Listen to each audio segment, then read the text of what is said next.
Mi padre murió hace 3 semanas. Encontramos una grabación entre sus cosas. Sí, en una grabación. Escuchas una voz que no debería estar ahí. Apágala. Mi padre murió. Y dejó una cinta. Pero en los silencios. Hay otra voz. Bienvenido a Noctaria RS. Suscríbete. Porque esto apenas comienza. Quien habla ahora no es mi padre. Mi padre murió el 14 de noviembre del año pasado. Tenía 71 años y murió en su cama, en su casa, sin sufrimiento visible según el médico que lo atendió. Mi hermana y yo estuvimos con él esa tarde. Estaba tranquilo. Nos dijo que nos quería. Cerró los ojos. 3 días después, mientras vaciábamos sus cosas para guardarlas, encontré en el fondo del cajón de su buró una grabadora de casete pequeña, de las que se usaban en los años 90. La marca era Sony. La cinta estaba a la mitad. En la carcasa exterior había una etiqueta de papel escrita con la letra cuidadosa de mi padre que decía simplemente, para quien encuentre esto. No para mis hijos. Para quien encuentre esto. No le mostré la grabación a mi hermana en ese momento. La escuché sola. Luego la escuché otras 5 veces antes de decidir qué hacer con ella. Lo que van a escuchar ahora es la voz de mi padre. Grabó esto él mismo, en algún momento que desconozco, y puedo decir por el tono y por las cosas que menciona que lo grabó sabiendo que le quedaba poco tiempo. Es una historia que nunca nos contó, que al parecer nunca le contó a nadie, o casi a nadie. Hay una razón por la que él escribió que no era para sus hijos. La entiendo. Pero también entiendo que hay cosas que no pueden desaparecer con las personas que las vivieron. Antes de que empiece la voz de mi padre, necesito decirles algo. Escuchen la grabación con atención. No la narración, que es larga y que van a escuchar completa. Escuchen los silencios. Los momentos en que mi padre hace pausa para respirar o para ordenar sus pensamientos. En esos silencios hay algo. No es estática. No es interferencia. Es una voz. Muy baja, casi imperceptible, que habla en los huecos que deja la voz de mi padre. He tratado de identificar qué dice. He subido el volumen de la grabación, he usado audífonos, he pedido a un amigo que trabaja con audio que lo analice. Lo que ese amigo me dijo es que la segunda voz no es un eco de la voz de mi padre. No tiene la misma frecuencia, no tiene el mismo patrón. Es una voz diferente. Y habla en un idioma que ninguno de los dos reconocemos. Eso es todo lo que voy a decir antes de darle paso a mi padre. La grabación empieza ahora. Buenas noches. O buenos días. No sé qué hora es mientras grabo esto y tampoco me importa demasiado. Lo que me importa es decirlo antes de no poder decirlo. Que ese momento va a llegar lo sé hace tiempo. Lo supe antes de que el médico me lo dijera con sus palabras amables y su manera de mirarme que los médicos aprenden para cuando tienen que decirte algo que no tiene remedio. Me llamo Roberto Salinas Mondragón. Nací el 3 de abril de 1953. Tuve una vida que no fue fácil pero que fue mía y de la que no me quejo. Tuve 2 hijos que son buenas personas. Tuve un trabajo honesto. Tuve una mujer que me quiso y a quien quise de regreso y a quien perdí antes de lo que debía. Lo que voy a contar ahora es algo que no le conté a mis hijos porque no quise asustados y porque durante mucho tiempo no estuve seguro de que no fuera algo que me inventé, algo que la mente de un niño de 14 años fabricó en un lugar que asustaba por razones suficientemente reales sin necesitar añadirle nada más. Ya no tengo tiempo para seguir dudando. En 1967 estuve internado en el sanatorio de Huipulco. Estuve ahí 8 meses. Entré con 14 años y salí con 15. O algo salió. Eso es lo que nunca he sabido con certeza. Y eso es lo que voy a intentar contarles antes de que ya no pueda. Mi familia era pobre. No de esa pobreza que se romantiza en las películas donde todo el mundo está flaco pero feliz. Era la pobreza de los zapatos rotos que se reparan hasta que no se pueden reparar más. La de la ropa que pasó por 3 hermanos antes de llegar a ti. La del caldo aguado porque la carne es para cuando hay. Éramos 4 hijos y mis padres. Mi papá trabajaba de velador en una fábrica de telas en Tepito. Mi mamá lavaba ropa ajena. Vivíamos en un cuarto redondo en la colonia Guerrero donde el baño era compartido con otras 3 familias y donde en invierno el frío se metía por las grietas del techo que nunca terminábamos de tapar bien. En el otoño de 1966, cuando yo tenía 13 años, empecé a toser. No era una tos de catarro. Era distinta. Más profunda. A veces venía con fiebre. Mi mamá me daba té de manzanilla y me decía que era el cambio de clima. Pasaron semanas y no pasaba. Pasaron meses y empeoró. En enero de 1967 mi mamá nos llevó a una clínica del IMSS en la colonia donde vivíamos. El médico que nos atendió se llamaba Dr. Mendizábal. Era un hombre de unos 50 años, con bigote gris y anteojos redondos y una manera de hablar que hacía sentir que lo que decía era serio pero no alarmante. Le dio importancia a mi tos sin que mi mamá se asustara demasiado. Eso es un talento difícil. No todos los médicos lo tienen. Me mandó a hacer una radiografía del tórax. El resultado mostró algo que el doctor Mendizábal llamó una opacidad en el lóbulo superior derecho del pulmón. Dijo que era tuberculosis. Que era leve, que se había detectado a tiempo, que tenía muy buen pronóstico. Que con el tratamiento adecuado yo iba a estar bien. Mis papás escucharon todo esto con la cara que ponían cuando no querían que yo viera que estaban preocupados y que yo veía perfectamente de todas formas. El doctor Mendizábal dijo que tenía una referencia para nosotros. Que había un hospital que manejaba casos de tuberculosis de manera especializada. Que los recursos ahí eran mejores que en la clínica del IMSS. Que él conocía al personal y que podía hacer la gestión para que me aceptaran. Que era una oportunidad que no todos los pacientes tenían y que en su experiencia los pacientes que iban ahí mejoraban mejor que los que se trataban en casa. Se llamaba Sanatorio de Huipulco. Estaba en Tlalpan, al sur de la ciudad. Mis padres confiaron en el doctor Mendizábal porque era lo que hacía la gente como mis padres cuando alguien con conocimiento y autoridad les decía que era lo mejor para sus hijos. Confiaban. No porque fueran ingenuos, sino porque la confianza era lo único que podían ofrecer cuando no tenían nada más. En febrero de 1967 ingresé al sanatorio de Huipulco. Huipulco estaba en las afueras de lo que entonces era el límite sur de la ciudad. Para llegar había que tomar varios camiones desde La Guerrero, y el trayecto duraba casi 2 horas. El lugar en sí era grande. Cuando digo grande no quiero decir intimidante, aunque al principio lo fuera. Era la clase de grandeza de los edificios que se construyeron para durar y para albergar mucha gente.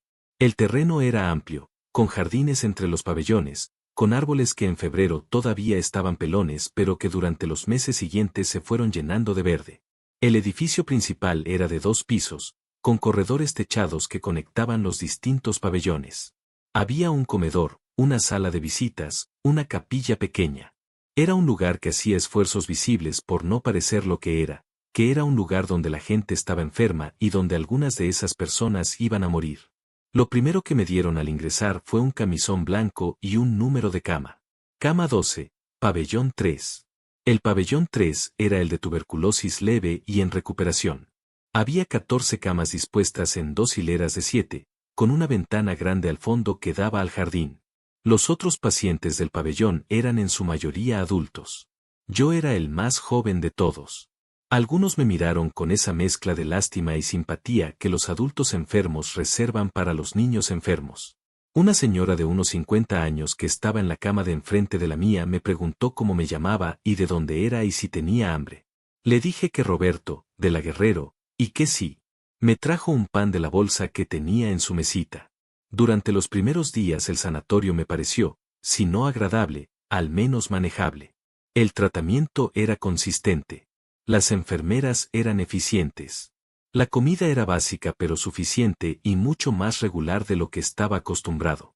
Mis padres me visitaban los domingos que podían, que no eran todos porque el camión y el tiempo y el trabajo de mi papá no siempre lo permitían. Fue en la primera semana que noté el pabellón 4. No estaba aislado de manera obvia. No había bardas extra ni guardias en la puerta ni ninguna señal que a un visitante casual le llamara la atención.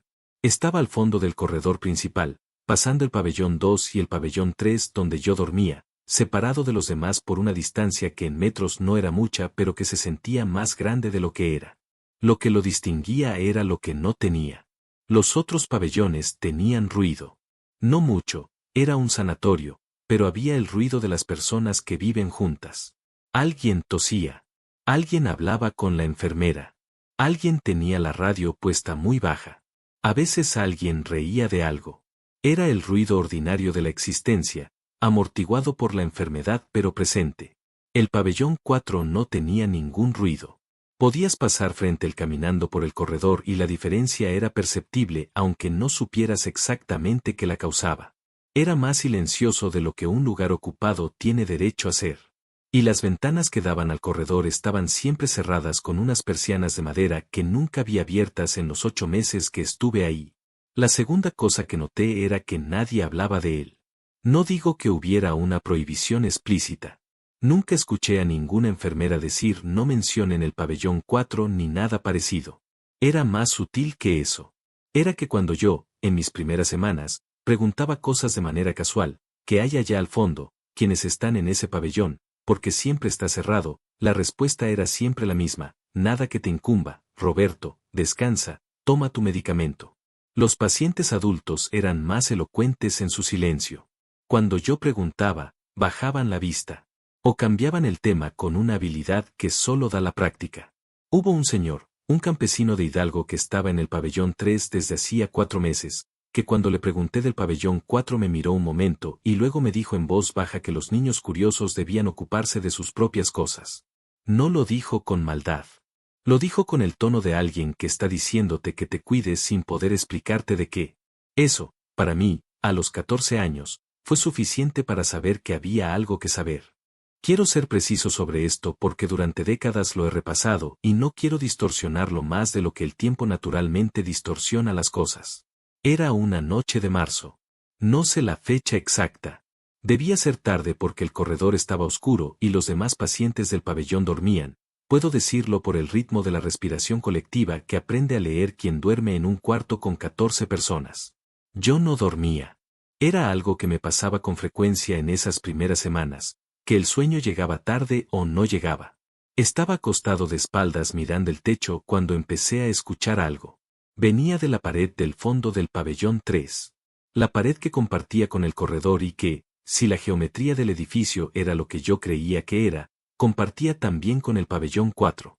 Era una voz. No puedo decir si era de hombre o de mujer porque no tenía ninguna de las características que nos permiten distinguirlo. Era una voz muy básica en el sentido de que parecía estar antes de esa distinción. Era una voz que estaba produciendo sonidos articulados, sonidos que tenían la forma del lenguaje, la cadencia de alguien que está construyendo frases, pero que no eran ninguna lengua que yo reconociera. En ese momento yo solo hablaba español. Nunca había aprendido nada más. Pero había escuchado suficiente radio y suficiente televisión para tener una idea de cómo suena el inglés, de cómo suena el francés, de cómo suena el alemán cuando pasan películas. Lo que escuché a través de la pared no era ninguno de esos idiomas. No era ningún idioma que pudiera identificar. Pero había algo en la manera en que esa voz producía los sonidos que me resultó perturbador de una manera que no tenía palabras para nombrar en ese momento y que tardé muchos años en poder describir con algo de exactitud. Era como si la voz estuviera aprendiendo a hablar. No como aprende un niño, de manera gradual y torpe e interrumpida. Era más preciso que eso. Era como si alguien estuviera ensamblando el mecanismo del habla desde adentro, probando cada pieza antes de colocarla, comprobando que cada sonido era el correcto antes de pasar al siguiente. Y había algo más. Algo que noté pero que durante años me resistía a incluir cuando recordaba esto porque sonaba demasiado a algo que un niño asustado se imagina. Los sonidos que producía esa voz tenían una dirección que no era la dirección normal del lenguaje. El lenguaje avanza. Las sílabas se construyen hacia adelante, una sobre la otra, en la dirección del tiempo que pasa. Lo que yo escuchaba a través de esa pared avanzaba en la dirección opuesta. No sé cómo explicar eso de manera que suene a algo que pueda entenderse. Solo sé que cuando lo escuché la primera vez, en ese cuarto oscuro con los demás pacientes durmiendo, algo en mí supo que lo que estaba oyendo era lenguaje que iba hacia atrás. Como una cinta de grabadora reproduciéndose al revés, pero no de manera caótica sino con la misma precisión articulada del lenguaje real. Alguien, al otro lado de esa pared, estaba aprendiendo a hablar. Pero al revés. No lo escuché esa noche completa. Duró quizás unos minutos antes de que el silencio regresara y fue un silencio tan absoluto que hizo que el pabellón donde yo estaba, con sus 14 personas respirando, pareciera ruidoso en comparación. No dormí el resto de esa noche. Lo que voy a describir ahora no lo observé en una sola noche ni en una sola semana. Lo observé durante 8 meses porque no tenía nada más que hacer que estar ahí y observar. Al pabellón 4 llegaban pacientes. No llegaban de la misma manera en que llegaban los pacientes a los otros pabellones. A los otros pabellones llegaba la gente con la apariencia de la enfermedad, delgados, con tos, con fiebre visible, con esa palidez específica de quienes llevan semanas sin estar bien. Llegaban apoyados en alguien, o en silla de ruedas, o caminando con esa lentitud de quien gasta energía que no tiene. Los que llegaban al pabellón 4 no se veían enfermos. Los veía pasar por el corredor desde la entrada del pabellón 3. Llegaban caminando sin apoyo, con la cabeza levantada, mirando el entorno con la curiosidad y la lucidez de alguien que tiene todos sus sentidos disponibles. Algunos llegaban con una bolsa de ropa. Algunos llegaban con libros. Recuerdo a uno en particular, un hombre de unos 30 años, que llegó un martes por la tarde con un traje bien planchado y un portafolio de cuero y que miraba a su alrededor con la expresión de alguien que llega a un lugar por razones de negocios. Sano. Completamente sano a simple vista. Los que salían del pabellón 4 eran distintos. No salían muchos y no salían seguido. En 8 meses vi salir quizás a 6 o 7 personas del pabellón 4 en condiciones de caminar por sí mismas. Y todos compartían algo que al principio no supe cómo nombrar y que con el tiempo aprendí a ver desde lejos. La mirada. No era una mirada de enfermedad. La enfermedad tiene sus propias marcas en la mirada, el dolor, el cansancio, la fiebre, el miedo. Los que salían del pabellón 4 no tenían ninguna de esas cosas en la mirada. Tenían algo diferente y más difícil de describir. Era como si la mirada estuviera presente en el sentido físico, los ojos abiertos, funcionando, mirando en la dirección correcta, pero que detrás de ella no hubiera nadie mirando. Como las ventanas de una casa vacía. La ventana está ahí. El vidrio está limpio. Pero adentro no hay nada que la habite. Intenté hablar con uno de ellos. Era un joven de quizás 20 años que salió del pabellón 4 un domingo y se quedó sentado en el jardín cerca de donde yo estaba. Me acerqué y le pregunté cómo se llamaba. Me miró. Me miró durante un buen rato. Y luego abrió la boca y la volvió a cerrar sin decir nada. No como si no quisiera responder. Como si la respuesta no estuviera disponible. Como si le hubiera preguntado algo en un idioma que él todavía no terminaba de hablar. Al rato llegó una enfermera y lo llevó adentro. Nunca lo volví a ver. El médico a cargo del pabellón 4 se llamaba Dr. Arturo Villaverde. Lo supe porque una enfermera lo mencionó de pasada en una conversación que no iba dirigida a mí y que yo escuché. Durante las primeras semanas lo vi de lejos. Caminaba por el corredor principal con la misma regularidad de todos los médicos del sanatorio, con su bata blanca y su paso tranquilo. No había nada en su apariencia que lo distinguiera de los demás. Lo que sí era diferente era cómo lo trataba el personal. No era miedo exactamente. Era una deferencia que iba más allá de la que normalmente le tenían a los médicos. Las enfermeras, cuando Villaverde pasaba, cambiaban algo en su postura. Los otros médicos, cuando coincidían con él en el corredor, lo saludaban con una inclinación de cabeza levemente más pronunciada que la de costumbre. No era la deferencia de quien le teme a alguien. Era más la deferencia de quien le tiene respeto a algo que no comprende del todo. Tuve la oportunidad de verlo de cerca por primera vez un martes de marzo. Venía por el corredor cargando una carpeta y una libreta pequeña de pasta roja. Era un hombre de unos 45 años, con el cabello oscuro muy bien peinado, anteojos de armazón delgada, y una manera de caminar que sugería que cada paso era la consecuencia de una decisión tomada con cuidado. No era alto ni bajo. No era gordo ni delgado. Era el tipo de hombre cuya apariencia no tiene nada memorable en sí misma, pero a quien uno recuerda perfectamente porque hay algo en el que el ojo no puede ignorar aunque no sepa qué es. Cuando pasó frente a la entrada del pabellón 3, me vio. Se detuvo. Me miró durante un momento que no fue incómodo aunque debería haberlo sido. Era la mirada de alguien que está evaluando algo con interés genuino pero sin urgencia. Luego sonrió.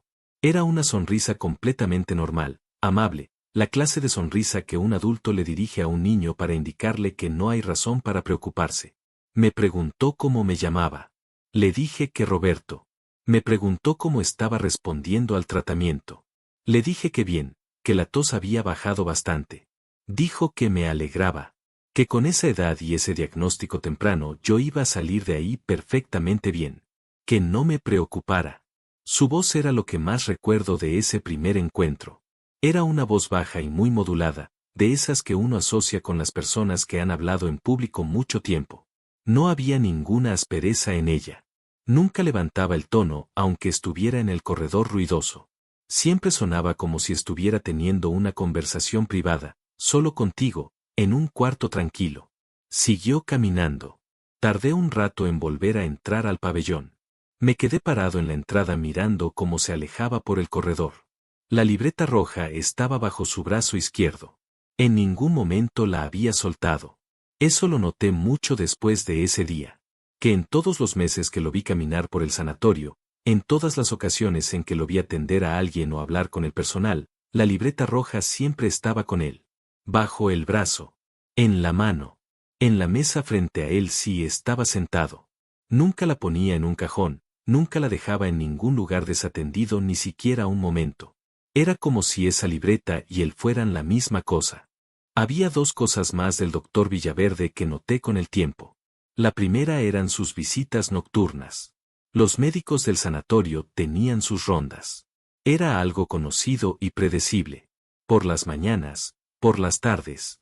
Había horarios que el personal conocía y que los pacientes aprendían rápido. El doctor que llevaba el pabellón 3 pasaba a revisarnos a las 8 de la mañana y a las 4 de la tarde, más o menos. Villaverde hacía sus rondas en horarios normales durante el día. Pero también hacía algo que los otros médicos no hacían. Por las noches, en algún momento entre la medianoche y las 4 de la mañana, Villaverde caminaba por el corredor hacia el pabellón 4. Lo sé porque había noches en que yo no dormía y desde mi cama, con la puerta del pabellón entreabierta como siempre la dejaban para la ventilación, podía ver el corredor. Sus pasos eran silenciosos, pero la línea de luz que proyectaba su linterna cruzaba por la ranura de la puerta. No todas las noches. Quizás 2 o 3 veces por semana. Llevaba siempre la libreta roja. Nunca salía antes de que amaneciera. La segunda cosa era cómo se manejaba cuando alguien del pabellón 4 moría. En los otros pabellones, cuando un paciente fallecía, había un proceso. Avisaban a la familia. La familia venía. Había papeles que firmar. El cuerpo salía en las horas siguientes con la dignidad de un proceso que, aunque fuera burocrático, reconocía que había una persona que se iba. Los otros pacientes del pabellón se enteraban. A veces había silencio ese día. A veces alguien rezaba. En el pabellón 4 era diferente. No sé cuántas personas murieron en ese pabellón durante los 8 meses que yo estuve en el sanatorio. Lo que sí sé es que en 2 ocasiones vi salir de madrugada una camilla cubierta con una sábana, y en ambas ocasiones la camilla salió sin el proceso que acompañaba a los muertos de los otros pabellones. Sin papeles visibles.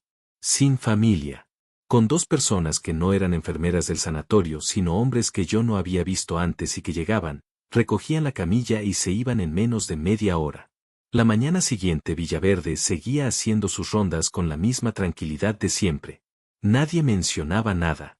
No sé exactamente en qué momento del segundo mes comencé a hacerme amigo de Aurelio. Fue gradual, de la manera en que se hacen las amistades en los lugares donde estás confinado con otras personas durante periodos largos. Primero un saludo. Luego una conversación en el jardín. Luego sentarse juntos en el comedor. Aurelio Gutiérrez tenía 14 años, igual que yo, aunque cumplía 15 en julio. Era delgado, de piel oscura, con unos ojos muy vivos que hacían contraste con la quietud del resto de su cuerpo. Era del Estado de México, de un pueblo cerca de Texcoco. Sus papás lo habían internado en el sanatorio 3 años antes. 3 años. Él llevaba 3 años ahí cuando yo llegué. Le pregunté cuando le habían dicho que iba a poder irse. Me dijo que no le habían dicho. Le pregunté de qué estaba enfermo exactamente. Me dijo que no sabía. Que le habían hecho muchos estudios. Que los resultados eran siempre inconclusos, esa era la palabra que usaba el médico que lo atendía, inconclusos, y que mientras los estudios fueran inconclusos había que seguir internado. No lo decía con amargura. Lo decía con la resignación de alguien que lleva tanto tiempo en una situación que ya dejó de luchar contra ella y simplemente la habita. Pero había algo que sí lo inquietaba. Algo que me contó en partes, a lo largo de varias semanas, como si necesitara probarse a sí mismo que podía decirlo antes de decírmelo completo. Llevaba meses escuchando una voz. No venía de ningún cuarto del sanatorio. No venía de afuera. Venía, según Aurelio, de abajo. De abajo del edificio. Del suelo mismo. Era un domingo de mayo. Mis papás no habían podido venir esa semana. Aurelio y yo estábamos sentados en el jardín, en una banca cerca de un árbol grande cuyo nombre nunca supe, con el sol de la tarde que en Tlalpan siempre tenía un ángulo diferente al del resto de la ciudad por la altura. Aurelio me miró durante un momento como quien comprueba que no hay nadie cerca. Luego me habló muy despacio. Me dijo que la voz había empezado hacía como 8 meses. Que al principio la escuchaba solo cuando estaba en la cama de noche y el sanatorio estaba en silencio. Que era difusa al principio, como si alguien hablara en otro cuarto con la puerta cerrada y las palabras no llegaran completas. Que con el tiempo se fue haciendo más clara. No le pregunté en qué idioma hablaba la voz porque en ese momento no se me ocurrió que pudiera ser en algún idioma que no fuera español. Me preguntó si le entendía. Me dijo que sí, que lo entendía perfectamente, aunque era un español diferente al de todos los días. Más formal. Con palabras que él no conocía pero que cuando las escuchaba entendía de todas formas, como si el entendimiento viniera de otro lado que no era el de haberlas aprendido. Le pregunté qué decía la voz. Tardó un momento. Luego me dijo que la voz le hacía preguntas. No preguntas sobre él, sobre su vida o sobre su familia. Preguntas sobre el lugar. Sobre cuántas personas había en el edificio. Sobre qué pasaba en los distintos pabellones. Sobre el pabellón 4. El pabellón 4 la voz lo mencionaba por su nombre, aunque Aurelio nunca le hubiera dicho cómo se llamaba. Le pregunté qué le decía sobre el pabellón 4. Aurelio se quedó callado un momento. Luego dijo que la voz le había dicho que en el pabellón 4 algo salía mal. Que lo que el doctor hacía ahí era un intento de comunicarse con lo que estaba debajo del edificio, pero que el doctor lo hacía de la manera equivocada. Que el doctor creía que estaba controlando algo, y que en realidad algo lo estaba usando a él. Luego Aurelio dijo algo que me quedó dando vueltas durante mucho tiempo. Me dijo que la voz le había contado por qué los primeros obreros que excavaron para construir el sanatorio pidieron su cambio a otro proyecto sin dar ninguna explicación. Que eso había pasado de verdad, que Aurelio lo sabía porque se lo había contado el jardinero del sanatorio que llevaba ahí desde antes de que él naciera. Le pregunté qué había encontrado esos obreros. Aurelio dijo que según la voz, los obreros no habían encontrado nada. Que habían escuchado algo.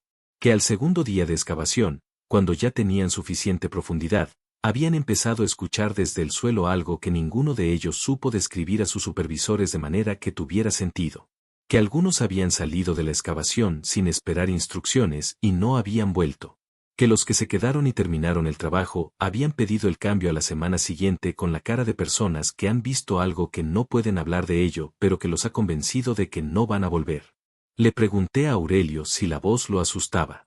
Me miró un momento antes de responder. Me dijo que no. Que eso era lo más raro. Que una voz que venía de abajo del suelo del edificio donde él dormía debería asustarlo y que no lo asustaba. Que era como escuchar a alguien que lleva mucho tiempo solo y que finalmente encontró a alguien que puede escucharlo. Me dijo que la voz le había dicho su nombre la primera vez que le habló. Su nombre completo. Sin que él se lo dijera. Una semana después de esa conversación en el jardín, Aurelio fue trasladado al pabellón 4. No me avisó nadie. No hubo ninguna comunicación de qué iba a pasar. Una mañana de principios de junio me levanté y fui al pabellón de Aurelio a buscarlo para desayunar juntos, que era algo que hacíamos seguido, y su cama estaba vacía. No vacía como cuando alguien madrugó y ya se levantó. Vacía como cuando alguien se fue. Sin sus cosas, sin la foto de sus papás que tenía en la mesita, sin los 2 libros que guardaba debajo del colchón. Le pregunté a la enfermera del turno dónde estaba Aurelio. Me dijo que había sido trasladado. Le pregunté a dónde. Me dijo que no podía darme esa información. Le pregunté si podía mandarle un mensaje de mi parte cuando lo viera. Me miró de una manera que no supe interpretar bien en ese momento pero que ahora, con todo lo que sé, creo que era la manera en que alguien te mira cuando quiere decirte algo y no puede. Me dijo que lo tendría en cuenta. Nunca volví a ver a Aurelio. Durante las semanas siguientes intenté encontrar alguna señal de que seguía en el sanatorio. Caminaba por el corredor con la esperanza de verlo salir del pabellón 4, de verlo en el jardín, de encontrar cualquier evidencia de que estaba en algún lugar del edificio y que simplemente ya no podíamos vernos. No encontré nada. Una vez me paré frente a la puerta del pabellón 4 y toqué. Nadie abrió. No escuché nada adentro. Solo ese silencio que siempre tenía ese pabellón, más denso que el silencio ordinario. Esa noche, desde mi cama, escuché de nuevo la voz a través de la pared. Pero esta vez no sonaba como alguien aprendiendo a hablar. Sonaba como alguien aprendiendo a callar. Lo que hice a continuación fue una estupidez. Lo sé ahora y probablemente lo sabía entonces. Pero tenía 14 años y había perdido al único amigo que tenía en ese lugar y estaba asustado de una manera que la rabia hacía más manejable que el miedo. Decidí robar la libreta roja del doctor Villaverde. No fue fácil. Villaverde nunca la soltaba, ya lo he dicho. Pero hay momentos en que incluso las personas más cuidadosas bajan la guardia, y el momento que yo encontré fue uno que no planeé, sino que ocurrió por azar. Era una tarde de julio. Villaverde estaba en la sala de médicos, que daba al corredor y cuya puerta a veces quedaba abierta. Lo vi desde afuera mientras hablaba con otro médico. La libreta estaba sobre la mesa frente a él. Estaban enfrascados en una conversación que parecía seria, con mapas o planos de algo extendidos entre ellos. Villaverde tenía la espalda parcialmente hacia la puerta. Entré. Crucé la sala en 6 pasos. Tomé la libreta de la mesa. Salí. Nadie me vio. O si alguien me vio no dijo nada. Llegué al pabellón 3, me metí en mi cama, metí la libreta debajo del colchón con los pies y me quedé ahí mirando el techo con el corazón latiéndome tan fuerte que me sorprendía que los demás no lo escucharan. Esperé hasta que las luces se apagaron. Luego saqué la libreta. Esperaba registros médicos. Esperaba nombres y diagnósticos y dosis de medicamentos y las cosas que llenan las libretas de los médicos. No porque supiera exactamente qué aspecto tienen los registros médicos, sino porque era lo más lógico que podía haber en la libreta de un doctor. No eran registros médicos. Eran preguntas y respuestas. Cada página tenía la misma estructura. Una pregunta en español, escrita con la letra cuidadosa y muy legible del doctor Villaverde. Debajo de la pregunta, la respuesta. Pero la respuesta no estaba en español. No estaba en ningún idioma que yo reconociera. Era una serie de símbolos que no eran letras del alfabeto que yo conocía y que tampoco parecían los sistemas de escritura que había visto en libros de la escuela, el chino, el árabe, el ruso. Eran algo diferente. Lo que sí podía leer eran las preguntas. Las leí todas en esa oscuridad con la linterna pequeña que teníamos para los apagones. Las preguntas eran de una naturaleza que no esperaba. No preguntaban sobre enfermedades. No preguntaban sobre síntomas. Preguntaban cosas como, ¿cuándo fue la primera vez que el lugar fue usado? ¿Cuántas capas hay entre el suelo y el nivel más profundo? ¿Por qué los que llegan con voluntad propia responden mejor que los que son traídos? ¿Qué necesita para completar el proceso? ¿Cuánto tiempo lleva ahí? Y la última pregunta de la libreta, en la última página que tenía escritura, decía, ¿quién eres? Debajo había una respuesta en esos símbolos extraños que ocupaba 3 líneas completas, más larga que cualquier otra respuesta en toda la libreta. Y junto a esa respuesta, con letra diferente, más descuidada, como si hubiera sido escrita con prisa, estaba anotado algo en español. Decía, no vuelvan a hacer esa pregunta. Devolví la libreta a esa misma noche. La puse en el corredor frente a la puerta de la sala de médicos donde Villaverde la encontraría por la mañana. Nunca supe si él supo que yo había sido. Nunca me dijo nada. Siguió comportándose de la misma manera de siempre cuando coincidíamos. Pero guardé en mi memoria cada pregunta. Las repetí en mi cabeza hasta aprenderlas de memoria. Eso es algo que los niños pobres aprenden a hacer, a guardar en la mente lo que no pueden guardar en ningún otro lugar. Me fui del sanatorio en octubre de 1967. El doctor que llevaba mi caso dijo que la tuberculosis había respondido bien al tratamiento y que podía continuar con medicación en casa. Mis padres vinieron a recogerme. Mi mamá lloró. Mi papá me dio un abrazo que era de los pocos que recuerdo de él porque no era un hombre de abrazos. Volví a mi vida. Volví a la escuela, con retraso pero volví. Crecí. Trabajé. Formé una familia. Las cosas que hacen las personas. Durante años no hablé del sanatorio con nadie. No porque hubiera decidido conscientemente no hacerlo, sino porque no sabía cómo empezar esa conversación sin que sonara como algo que no debía tomarse en serio. Fue hasta 1989, 22 años después, que hice algo con lo que llevaba guardado en la memoria. Transcribí las preguntas de la libreta de Villaverde en un papel. Las preguntas en español las recordaba perfectamente. Los símbolos de las respuestas también, aunque tardé varios días en reproducirlos con suficiente fidelidad porque el acto de recordar algo visual es diferente al de recordar algo verbal y hay detalles que se pierden. Llevé ese papel a la Universidad Nacional Autónoma de México, específicamente al Departamento de Antropología, donde pregunté si alguien podía decirme qué era lo que estaba viendo. Me refirieron a una investigadora especializada en lenguas prehispánicas. La investigadora tardó varios días en revisarlo. Cuando nos volvimos a ver, su expresión era la de alguien que está tratando de decidir cómo presentar algo que no tiene una manera sencilla de presentarse. Me dijo que los símbolos que yo le había transcrito eran una variante del náhuatl clásico. El náhuatl clásico es el idioma que hablaban los mexicas antes de la conquista. El náhuatl moderno todavía lo hablan comunidades en varios estados de México. Pero el náhuatl clásico, la variante que se hablaba en Tenochtitlán en el siglo XV, es un idioma muerto. No en el sentido de que no se conozca, porque hay documentos, hay registros coloniales, hay académicos que lo estudian. Muerto en el sentido de que ya nadie lo habla. Que la última persona para quien fue su lengua nativa murió hace siglos. Le dije a la investigadora que lo que ella tenía eran respuestas que habían sido producidas en un hospital en Tlalpan en 1967 por personas que estaban en algún tipo de estado alterado. Me miró durante un momento. Luego me dijo que eso era imposible. No porque dudara de lo que yo le decía, sino porque el nivel de especificidad de la variante, los matices dialectales, la construcción sintáctica de las frases que ella había logrado parcialmente descifrar. Eso no era algo que una persona pudiera producir aprendiéndolo. Era algo que requería haberlo hablado desde la infancia, durante años, de manera cotidiana. Era el idioma de alguien que llevaba hablándolo desde antes de que existiera una palabra para llamarlo idioma. Hay algo que no he dicho todavía. Algo que durante décadas decidí que no iba a decir. No porque me avergüence, sino porque no sé qué hacer con ello. No sé si cambia algo. No sé si explica algo. Solo sé que es verdad y que si no lo digo ahora ya no voy a poder decirlo. Yo estuve en el pabellón 4. Una sola noche, en algún momento de agosto de 1967, aproximadamente 6 semanas antes de que me dieran el alta. No sé cómo llegué ahí. Eso es lo que más me perturba. Recuerdo acostarme en mi cama del pabellón 3 esa noche. Recuerdo que no dormía bien desde la desaparición de Aurelio.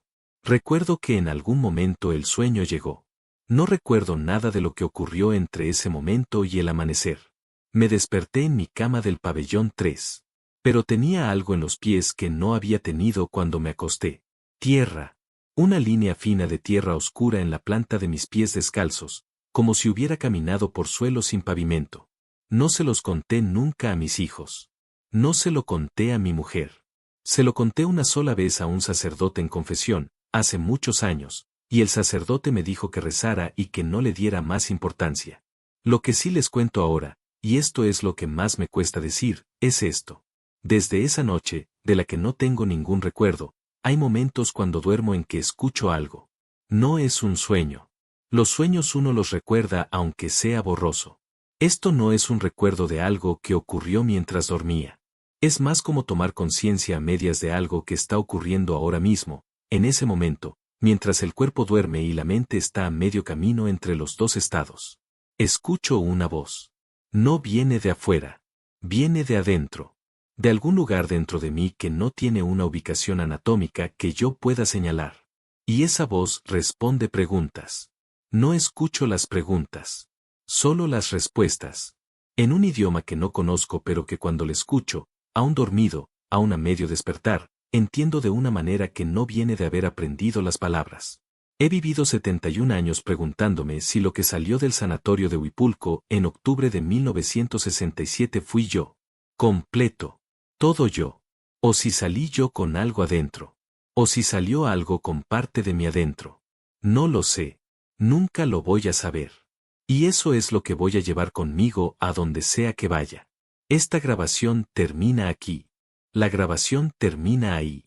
He escuchado esa última parte muchas veces. La parte donde mi padre dice lo que voy a llevar conmigo a donde sea que vaya. Y cada vez que le escucho pienso en lo que encontramos esa última semana antes de que muriera, algo que no mencioné al principio porque quería que ustedes escucharan primero la voz de mi padre. Mi padre tenía en su mesita de noche, junto a la grabadora, 3 hojas de papel dobladas. En esas hojas había escrita una serie de símbolos que no son letras del alfabeto que yo conozco. Me las llevé con la grabadora sin saber qué eran. Tardé 2 semanas en decidir llevarlas a alguien que pudiera decirme qué significaban. Fui a la UNAM, al Departamento de Antropología. Me atendió un académico especialista en lenguas mesoamericanas. Los revisó durante varios minutos. Luego me dijo que lo que yo tenía eran frases en náhuatl clásico. Le pregunté qué decían. Me dijo que decían lo mismo. Que todas las hojas, escritas en momentos diferentes según la variación en la tinta, decían exactamente la misma cosa. Ya estoy aquí. Me dijo el académico que eso podría ser una traducción aproximada. Que el náhuatl clásico tiene matices que el español no captura perfectamente. Que una traducción más precisa sería algo parecido a ya crucé o ya llegué al otro lado o el tránsito se completó. Mi padre no hablaba náhuatl. Ni clásico ni moderno. Nunca en su vida. Soy su hija, lo conocí 71 años, nunca aprendió ninguna lengua que no fuera el español. Esas hojas estaban escritas con su letra. Lo último que les voy a decir es esto. El amigo al que le pedí que analizara la grabación, el que trabaja con audio, me mandó un análisis de frecuencias de todo el archivo de sonido. En los silencios de la grabación, en los momentos en que mi padre hace pausa para respirar o para recordar, hay una segunda señal de audio. No es aleatoria. Tiene la estructura de un lenguaje articulado. Mi amigo la aisló y la amplificó todo lo que pudo. Le mandé el resultado al académico de la UNAM. Me respondió al día siguiente. Me dijo que lo que la segunda voz dice en los silencios de la grabación es siempre la misma frase. La misma que estaba escrita en las hojas de papel de la mesita de mi padre. Ya estoy aquí. No tengo manera de explicar eso. Lo único que sé es que mi padre vivió 71 años preguntándose si salió completo de ese sanatorio o si algo salió con él. Ahora me pregunto yo lo mismo. Ahora dime, ¿qué crees que es lo que se está comunicando? ¿Y con quién? ¿Es algo que intenta salir? ¿O algo que ya llegó? Déjalo en los comentarios. Suscríbete a Noctaria RS. Y activa la campanita. Porque la próxima historia podría darte respuestas. Nos vemos en el próximo video, si estás listo para escuchar. El sanatorio de Huipulco existió de verdad. Fue construido en la década de 1930 en Tlalpan, Ciudad de México, y funcionó durante décadas como uno de los principales centros de tratamiento de tuberculosis en México. El edificio original sigue en pie y es hoy parte de un hospital del Iste. Esta historia es completamente ficticia y no pretende señalar a ninguna persona real ni institución actual. Se usa la locación histórica únicamente como marco narrativo de ficción.